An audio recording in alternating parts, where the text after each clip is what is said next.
उत्तराखंड के रमणीय पर्वतों के बीच चंद्रकूट की ऊंचाइयों पर स्थित है मां चंद्रबदनी का अद्भुत सिद्धपीठ। यह स्थान न केवल श्रद्धा और भक्ति का केंद्र है, बल्कि अलौकिक रहस्यों से भी घिरा हुआ है। कहा जाता है कि रात्रि के अंधकार में जब मानव गतिविधियां थम जाती हैं, तब गंधर्व और अप्सराएं मां के दरबार में दिव्य नृत्य और मधुर गायन से समा बांध देती हैं। मां चंद्रबदनी का यह पवित्र स्थान देवी सती की कथा से जुड़ा हुआ है। जब राजा दक्ष ने अपने यज्ञ में भगवान शंकर का अपमान किया, तो सती ने स्वयं को यज्ञ कुंड में आहूत कर दिया। इस महाविपत्ति के बाद भगवान शिव अपने कंधों पर सती के पार्थिव शरीर को लेकर विक्षिप्त होकर ब्रह्मांड में घूमने लगे, जिससे प्रलय जैसी स्थिति उत्पन्न हो गई। तब भगवान विष्णु ने अपने सुदर्शन चक्र से देवी के अंगों को विभिन्न स्थानों पर गिरा दिया।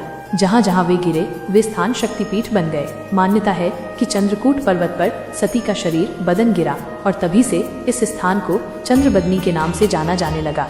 इस मंदिर की सबसे अनोखी विशेषता यह है कि यहाँ देवी की मूर्ति नहीं, बल्कि एक दिव्य श्रीयंत्र स्थापित है।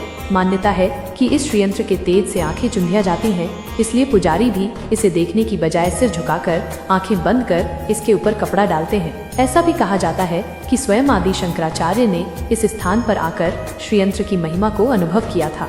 मां चंद्रबदनी का सिद्धपीठ समुद्र तल से 8000 फीट की ऊंचाई पर स्थित है, जहां पहुंचने का मार्ग जितना कठिन है उतना ही मनमोहक भी।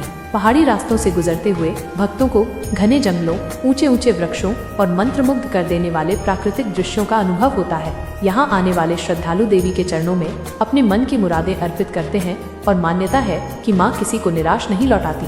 हर वर्ष अप्रैल में यहाँ एक विशाल मेला लगता है, जहाँ दूर दूर से श्रद्धालु माता के जयकारे लगाते हुए पहुँचते हैं। विशेष रूप से नवरात्रों के दौरान यह स्थान भक्तों से खचाखच भर जाता है और पूरा वातावरण देवीमय हो उठता है।